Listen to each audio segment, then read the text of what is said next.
Now, remember we just talked about cold fronts, stationary fronts, there's warm fronts, and there's occluded fronts. Why do we call it a front?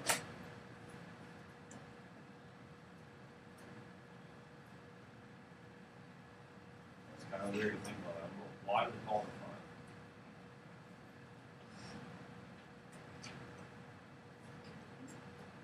front? I know. Yeah, so being pushed. Has ever heard front line? Front line before, right? Okay. And that's basically the same concept here. We have this boundary right here. And that's basically, in front of this we have slightly warmer air, and behind it we have colder air. And this represents the boundary between those air masses. And that's all a front is. All right, so we basically all the front is the boundary between two air masses. Okay, so if you want to think about what a front is, that's really all it is. It's the boundary between two air masses. And we have four different types of fronts. One of them we've already talked about today. It's called a cold front. We also have a warm front. What type of air is behind the warm front? Cold air is behind the cold, but what's behind the warm? Warm, very good. Captain Obvious. I hope so. Then we have stationary fronts. What does it mean to be stationary? Yeah, you're not moving. Okay. One thing that helps fronts displace one another is if there's a huge difference between the pressure and the temperatures. If we don't have a huge difference in those values, then they simply mold together and they get stuck. They don't really move forward or backwards, so that becomes a stationary front. That's when you have like a week of really nasty weather, just rain, drizzle for an entire week. That's usually due to a stationary front. And then the last front is called an occluded front. These are very rare. Some that you're not normally going to see on a weather map. So the first three are your big ones to know. And then the occluded front. So what I want to take some time is actually looking at how these different things form. And so when we look at a warm front, it is literally where we have warm air coming in contact with the cold air. And I'm going to go ahead and dim our lights a little bit here, so I want to make sure you guys can see that diagram. If this line right here is our front, the warm air is advancing to the cold air. Well, what do you notice in this region? It's raining. But where's it raining at? In front of the front. So with our warm fronts, we typically will get rain in front of the actual warm air. So we get really cold, rainy weather. But then what's building behind the front? Clouds. That's all. We're going to show you here later on today, or actually here in just a few minutes. What's really neat about this is if you pay close attention to what's going on up and above you during the day, you can actually predict your own weather.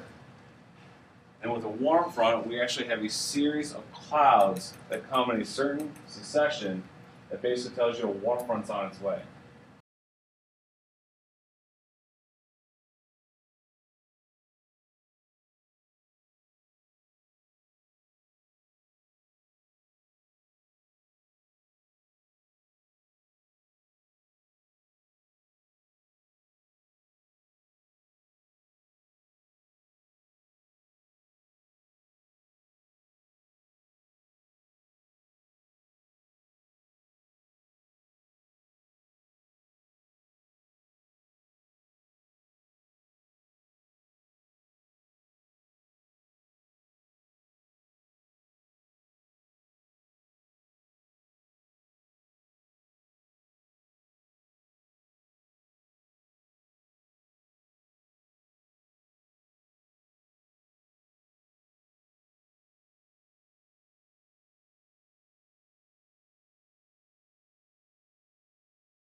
from one to the other basically stays stationary, and we get a constant line of rain showers in front of that stationary front.